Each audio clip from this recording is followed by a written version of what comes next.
Graça, paz, meus queridos irmãos. Aqui quem fala é seu irmão em Cristo, Nilson Queiroz. Eu tenho uma palavra para nós neste momento. E o título, tema desta palavra é essa: não aceito a verdade para não perder a posição. Esse é o tema desta mensagem.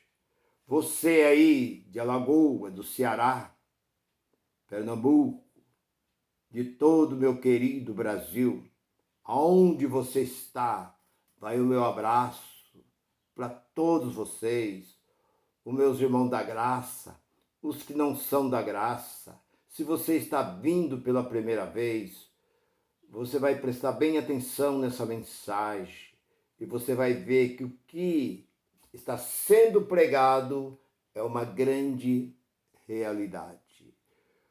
Por que não aceito a verdade? Para não perder a posição. É isso que está acontecendo nesses grandes movimentos chamado igreja. Eles não aceitam a verdade de Deus, porque Jesus foi bem claro nas suas palavras. Ele disse no capítulo 8 de João, que é tão conhecido: conhecerei a verdade. E o que a verdade faz? Ela te liberta. Outra vez, ninguém pode contra a verdade, senão pela verdade. Outra vez, João, capítulo 1, versículo 17. A lei veio por Moisés, mas a verdade e a graça veio por quem? Por Moisés? Não. Veio por Jesus. Por isso, ele disse no capítulo 14, versículo 6, ele diz: eu sou o caminho, sou a verdade, sou a vida. Ninguém vai, não, ninguém vem. Ninguém vem ao Pai, a não ser por mim. Por que ele disse isso? Porque ele não disse ninguém vai, mas ele diz ninguém vem, porque ele era o próprio Deus. Então, meu irmão e minha irmã, há muitas pessoas, a Bíblia diz que muitos dos fariseus e saduceus sabia que Jesus era o Messias, que Jesus era o enviado, que não tinha outro, porque os profetas, muitos e muitos séculos, aliás, o primeiro profeta a profetizar a respeito de Jesus foi Moisés. E segundo a teologia, o ministério de Moisés durou 1446 anos. E Moisés foi o libertador de Israel para tirar Israel do Egito, para levar para uma terra comum, uma terra onde eles plantavam, onde eles iam cultivar. E ali eles iam criar suas famílias e assim por diante. Mas ele diz que lá na frente, Deus levantaria um outro semelhante a ele, que seria o libertador, para libertar o povo. Agora, libertar o povo da onde? Ele libertou o povo das mãos de Faraó. E Deus levantaria um para libertar o povo da escravidão da lei. Porque a lei, ela era pesada.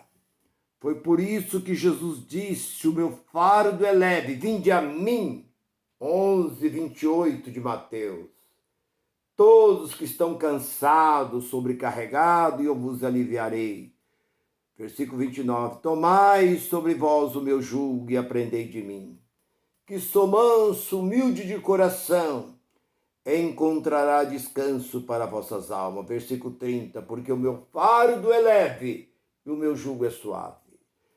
Jesus veio para isso. Então, muitos daqueles homens sabia, eles conheciam e sabia que Jesus era o verdadeiro, era o prometido, porque Isaías foi o que mais profetizou a respeito de Jesus.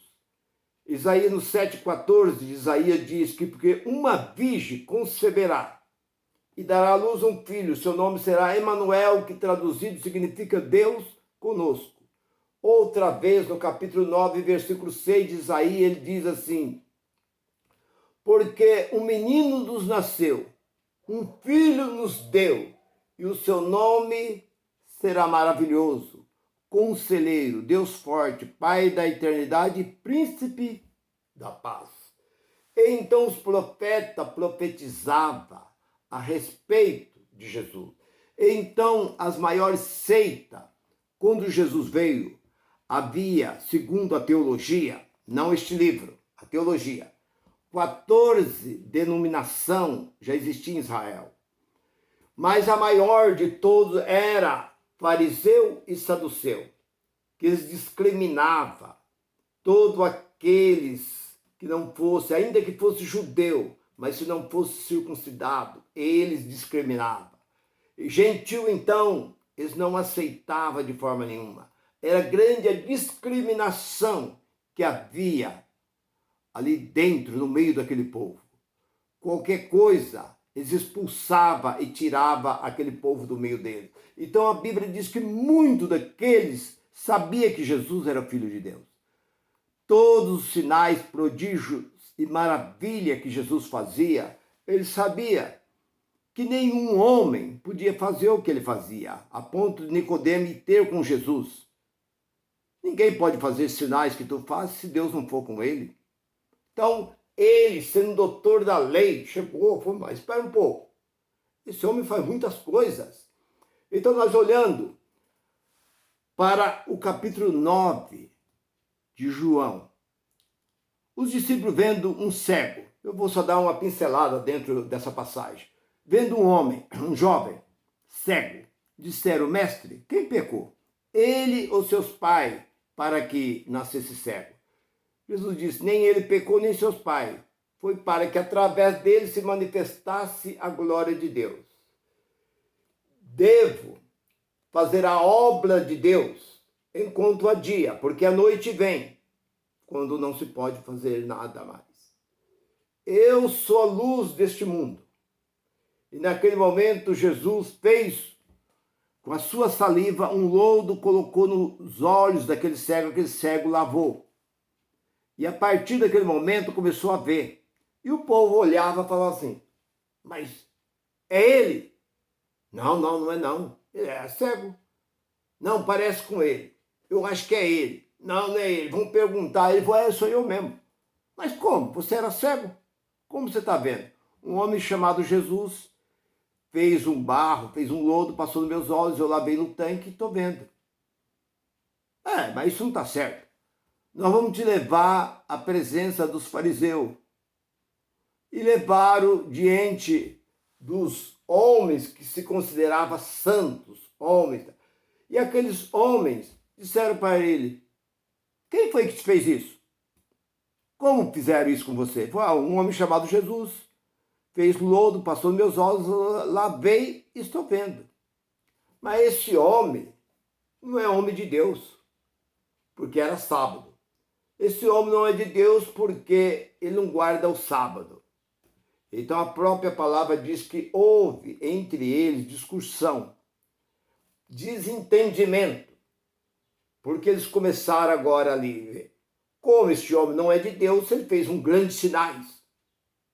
Quando ele ressuscitou Lázaro, a Bíblia diz que muitos dos judeus que ali estavam passou a crer.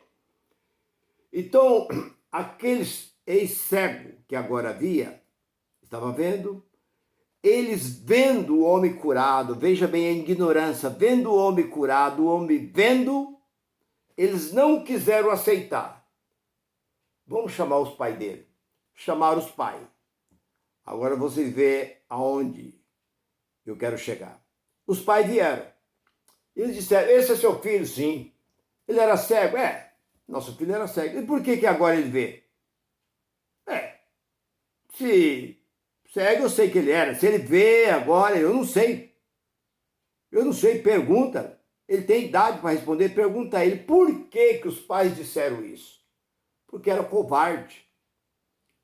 Eram homens covardes, eles temiam, porque qualquer um que confessasse que Jesus era o Messias, o enviado de Deus, seria expulso daquela sinagoga, seria expulso de um lugar onde Deus não estava. Como se diz que um certo homem, um mendigo, estava debaixo de uma árvore, estava mal vestido, debaixo de uma árvore chorando. Estava chorando, aí o Senhor apareceu. Ele falou, por que chora? Porque eu fui naquela igreja ali e não deixaram eu entrar.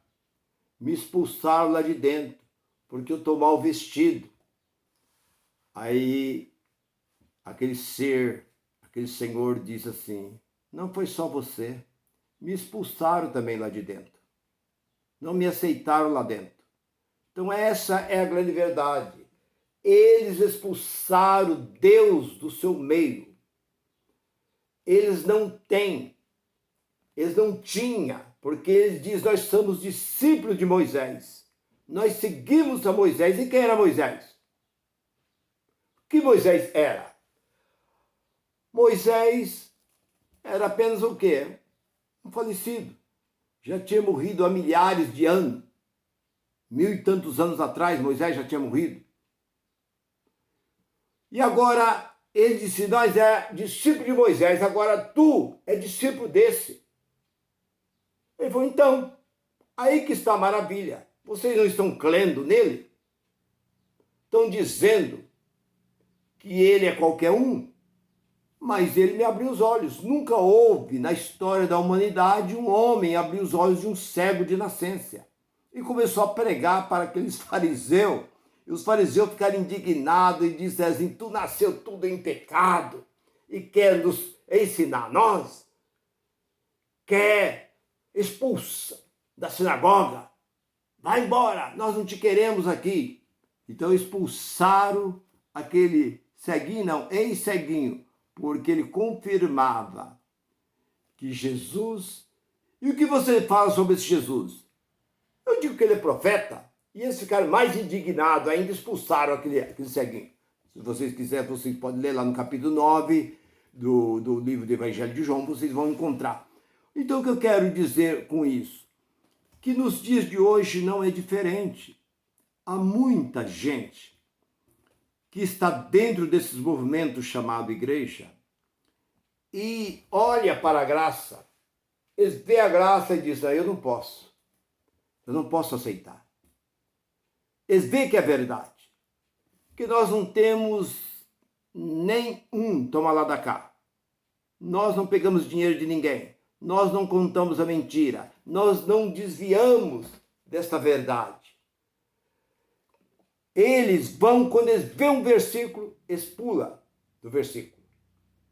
Eu já disse numa outra mensagem, que eu já vi um grande pregador aí, que eu não vou dizer o nome dele, mas vocês já sabem quem que é, um grande pregador aí que prega na televisão e tal, ele abriu lá no capítulo 17 de Atos e leu até o versículo 23. E eu fiquei atento para ver.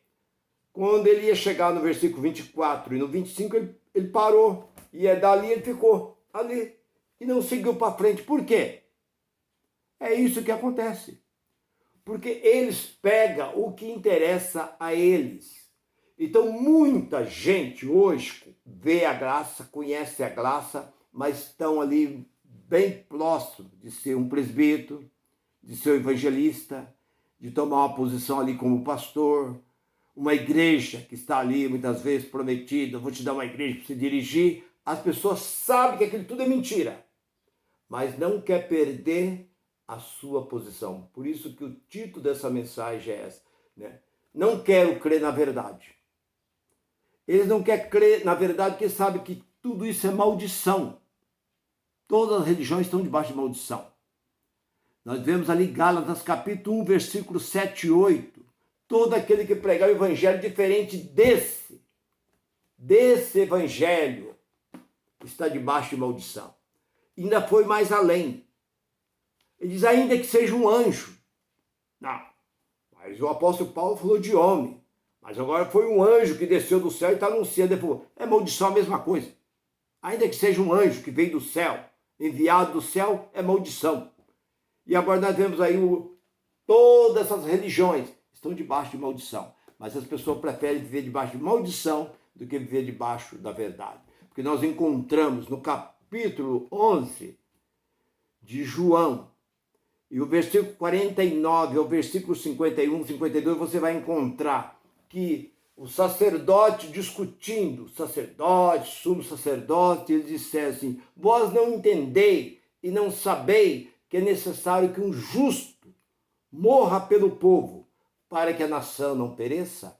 Aí no versículo 51 diz assim: ele não disse isso de si mesmo, mas foi revelado pelo Espírito que um justo deveria morrer para que a nação não perecesse. Então, sumo sacerdote, todo aquele povo sabia que Jesus era, mas não queria aceitar para não perder a sua posição. E nos dias de hoje não é diferente. As pessoas não aceitam a graça. Porque, na verdade, em 2 Tessalonicenses, capítulo 3, versículo 2, diz que a fé não é de todos. Tem muitos que não aceitam porque não é para aceitar. Deus não quer ele. Então, não é de todos. Nós podemos ver que existem certas passagens onde Paulo chegou no capítulo 18 de Atos, e ali, pelo versículo 6 em diante, nós encontramos que Paulo foi em 2 cidades, Deus proibiu ele de pregar naquela cidade. Mas na 3ª cidade, Deus falou: aí prega, que eu tenho muita gente aí. Jesus também falou em parábola. Quando ele falou em parábola, ele falou para aquele povo. E os discípulos não entenderam. Senhor, nos explica essa parábola. Aí Jesus disse assim: vós não entendes, não sabeis, porque muitos vendo não vê, muitos ouvindo não ouvem. Eles olhando não vê, ouvindo não ouve, e não entende, para que eles não se convertam. É isso. Está no capítulo 4 de Marcos. Ali pelo versículo 11, 12 e 13 você vai encontrar que muitas vezes Jesus falava em parábola para que o povo não entendia, porque não era para aquele povo aceitar. Era para confundir aquele povo. Então, muitas vezes você ouve a graça e não aceita a graça, porque não é para você aceitar a graça. Segunda carta de Tessalonicenses 3 e 2, a fé não é de todos. A fé não é para todos, você não tem fé para aceitar. Porque você, para aceitar a graça, você tem que passar uma borracha em cima de tudo que você aprendeu. Hoje eu estou há 30, 40 anos dentro daí, passo uma borracha, apaga tudo. Eu começo no zero. Faça como eu fiz e como os demais companheiros meus da graça fizeram. Começaram da estaca zero. Porque tudo que você aprendeu é maldição. Você está debaixo de maldição.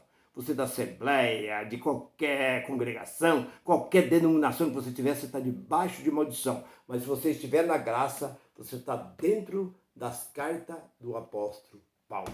Se você gostou dessa mensagem, essa mensagem falou bem ao seu coração, continua me ouvindo. Todos os dias estou trazendo mensagem para a edificação da nossa vida espiritual.